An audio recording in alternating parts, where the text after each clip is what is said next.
പക്ഷെ ജമാഅത്തെ ഇസ്ലാമിയുടെ പിന്തുണ സ്വീകരിക്കും എന്നിങ്ങനെ ഉറപ്പിച്ച് എല്ലായിടത്തും പറയുന്നതിന് പിന്നിലെ രാഷ്ട്രീയം എന്നാണ്.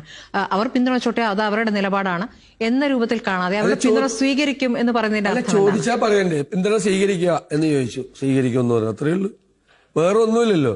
അവര് ഞങ്ങളുടെ മുന്നണിയിലെ ഭാഗമല്ല, അവര് ഞങ്ങളുടെ അസോസിയേറ്റ് മെമ്പറല്ല, അവര് പുറത്തുനിന്ന് നിൽക്കുന്നു, ഞങ്ങളെ പിന്തുണയ്ക്കുമെന്ന് പറഞ്ഞു. അവരുടെ പിന്തുണ സ്വീകരിക്കാന്ന് വെച്ചപ്പോൾ സ്വീകരിക്കുമെന്ന് പറഞ്ഞു. അതിന്റെ അപ്പുറത്ത് അവരുമായിട്ടൊരു ചർച്ച നടത്തുകയോ അവരുമായിട്ടൊരു ബന്ധപ്പെടുകയോ ഒന്നും ഞങ്ങൾ ചെയ്തിട്ടില്ല. അത് ഇവര് ഊതി വീർപ്പിക്കുകയാണ്. CPM-ന്റെ ഒരു ഇരട്ടത്താപ്പാണ്. പക്ഷെ അതിൽ CPM-ന് മാത്രമല്ല സമസ്തയ്ക്കും ചില അഭിപ്രായ വ്യത്യാസങ്ങളുണ്ട്. അല്ല, അത് നമുക്കിപ്പോ സമസ്ത നമ്മുടെ മുന്നണിയിലെ കക്ഷികളല്ലല്ലോ, അതെന്താവുന്നേ. അതിപ്പോ ഒരേ സമുദായത്തിൽ തന്നെയുള്ള പലപ്പോഴും, ഇല്ലെങ്കിൽ സമസ്ത എന്ന് പറഞ്ഞ വേറൊരു സംഘടനയും ജമാഅത്ത് ഇസ്ലാമി എന്ന് പറഞ്ഞ വേറെ സംഘടനയും വേണ്ടല്ലോ. എല്ലാവരും കൂടി ഒരുമിച്ചാണെങ്കിൽ അല്ലല്ലോ. അതൊക്കെ ഓരോ സംഘടനയും ഉണ്ടാക്കിയിരിക്കുന്നത് ഓരോ ലക്ഷ്യവും ഓരോ ആശയവും വെച്ചിട്ടാണ്. അവർ തമ്മിൽ അഭിപ്രായ വ്യത്യാസം ഉണ്ടാവും.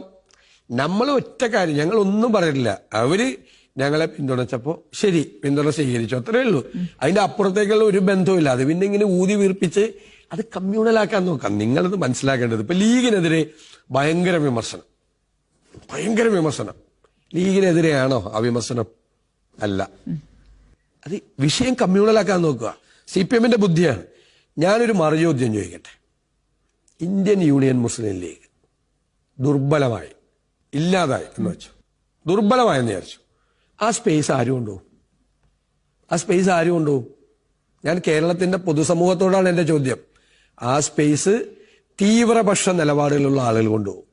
അതുകൊണ്ട് കേരളം പിന്നെ ഉണ്ടാവോ? ഞാൻ ലീഗിന്റെ സാന്നിധ്യവും ലീഗിന്റെ ശക്തിയും ഉണ്ടാകണം എന്ന് വിചാരിക്കുന്ന ഒരു രാഷ്ട്രീയ പ്രവർത്തകനാണ്.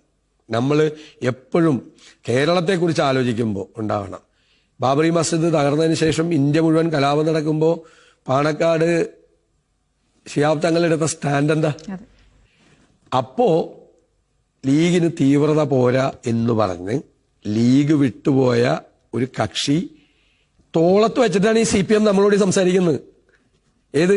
ബാബറി മസ്ജിദ് തകർന്ന കാലത്ത് ലീഗ് തീവ്രമായ നിലപാടെടുത്തില്ല എന്ന് പരാതി പറഞ്ഞ് ലീഗ് സ്പ്ലിറ്റ് ഒന്നും ഉണ്ടായില്ല, കുറച്ചുപേര് പോയിട്ടുണ്ടാക്കിയ ഒരു പാർട്ടി ഇവരുടെ തോളത്തിരിക്കുകയാണ്.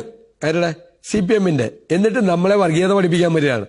അവര് ഓരോ കാലത്തും എടുത്തിരിക്കുന്ന സ്റ്റാൻഡ്, ഇപ്പോഴും അവര് ഫൈറ്റ് ചെയ്യുന്നത് ആ സമുദായത്തിലെ തീവ്രപക്ഷ നിലപാടെടുക്കുന്നവരുമായിട്ടാണ് അവർ ഫൈറ്റ് ചെയ്യുന്നത്. ഒറ്റ പൊളിറ്റിക്കൽ ക്വസ്റ്റ്യൻ ആണ്, സോഷ്യൽ ക്വസ്റ്റ്യൻ ആണത്. അവര് ദുർബലമായാൽ ആ സ്പേസ് ആര് കൊണ്ടുപോകും? അത് കേരളത്തെ അപകടത്തിലേക്ക് കൊണ്ടുപോകും. വർഗീയതയുമായി ബന്ധപ്പെട്ട് കൃത്യമായ പ്രതികരണങ്ങൾ നടത്തണോ?